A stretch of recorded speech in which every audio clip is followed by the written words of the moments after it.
নীলফামারী সদর উপজেলা কৃষি সম্প্রসারণ অধিদপ্তরের আয়োজনে রংপুর বিভাগ কৃষি ও গ্রামীণ উন্নয়ন প্রকল্পের আওতায় 3 দিনের কৃষি মেলার উদ্বোধন করেন সংসদ সদস্য আসাদুজ্জামান নূর। মেলা উপলক্ষে আলোচনা সভা ও কৃষকের মাঝে গাছের চারা বিতরণ করা হয়েছে। এ সময় তিনি বলেন, মাননীয় প্রধানমন্ত্রী কৃষিকে এগিয়ে নেওয়ার জন্য যুব উপযোগী নানান পদক্ষেপ গ্রহণ করছেন। যে আধুনিক প্রযুক্তির যে যন্ত্রপাতি, বীজ, সার, কীটনাশক এবং তার চেয়ে বড় হলো সঠিক সময়ে সঠিক পরামর্শ, যেটা এই কৃষি সম্প্রসারণ অধিদপ্তরের কর্মকর্তারা আপনাদের সারাক্ষণ দিচ্ছেন, নিজেরা দিচ্ছেন, আবার কতগুলো অ্যাপের মাধ্যমে সেখানেও কিন্তু আপনারা তথ্যগুলো পাইতেছেন। এই যে এত কিছু উদ্যোগ কৃষি সম্প্রসারণ অধিদপ্তরের, এই সব কিছুর পিছনে কিন্তু একটা মানুষ আছে, সেই মানুষের নাম হলো শেখ হাসিনা, আমাদের মাননীয় প্রধানমন্ত্রী।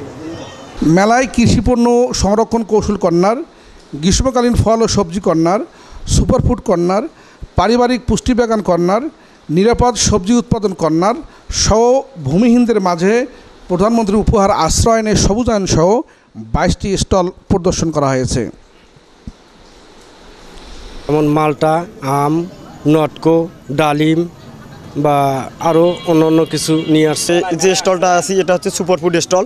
এটাতে আমাদের পৃথিবীর শ্রেষ্ঠ খাদ্য আছে, সুপারফুড, কেনুয়া, চিয়া সিড, ওটস, রাগি, কাউন, আপনার বিটরুট, তারপর মোরিঙ্গা পাউডার, তারপর কাজু বাদাম, চিয়া সিড, আমাদের হচ্ছে যে নতুন ভুট্টা, বাংলাদেশের নতুন, এগুলো হচ্ছে যে খাইলে আমাদের আত্মার খাদ্য হচ্ছে আত্মবিশ্বাস, মানুষের খাদ্য হচ্ছে আমরা যেগুলো খাই, এগুলো খাইলে আমরা হচ্ছে সুস্থ থাকবো। সকল কৃষককে অবহিত করানোর জন্য এখানে নিরাপদ কৃষি বলতে আমরা কিন্তু সাধারণত গতানুগতিক কৃষিটা আমরা কিন্তু রাসায়নিকভাবেই আমরা বিভিন্ন পোকামাকড় আমরা দমন করে থাকি, কিন্তু এখানে আমরা জৈব পদ্ধতিতে আমরা যে চাষাবাদ করা যায় এবং এখানেও যে উৎপাদন ভালো হয় এবং আমরা যে স্বাস্থ্যের জন্য উপকারী, এই বিষয়টাই আমরা কৃষককে বোঝানোর জন্য আমরা এখানে উপস্থাপন করেছি।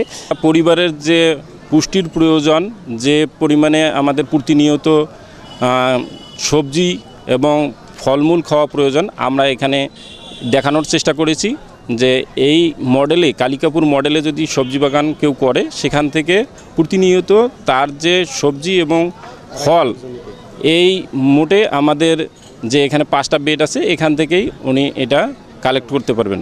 পাশাপাশি আমরা এই দিকে দেখানোর চেষ্টা করেছি আশ্রয়ন প্রকল্পে যে সবুজায়ন, অর্থাৎ যেখানে ভূমিহীনদের কেবলমাত্র একটি আশ্রয়ের জন্য একটা ঘর দেওয়া হয়েছে, সেখানেও আমরা এখানে বিভিন্ন ধরনের ফলের চারা লাগিয়ে দেখানোর চেষ্টা করেছি যে 1 ইঞ্চি জমিও যেন পতিত না থাকে সেজন্য। কৃষিতে প্রযুক্তি ব্যবহারের মাধ্যমে অধিক ফলন ও নিরাপদ পুষ্টিগুণ সম্পূর্ণ ফসল আবাদে মেলায় বিভিন্ন স্টল প্রদর্শনের মাধ্যমে কৃষকদের উৎসাহিত করা হচ্ছে।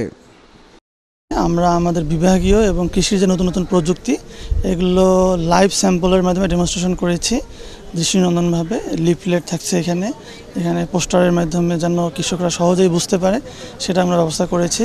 এবং একই সাথে আমাদের স্থানীয় যে উদ্যোক্তা কৃষি, যারা সুপারফুড করছেন, যারা নার্সারি নিয়ে কাজ করছেন, যারা মাশরুম নিয়ে কাজ করছেন, তারা ওখানে স্টল দিয়েছেন। সমবায় উদ্যোক্তারাও এখানে আছে।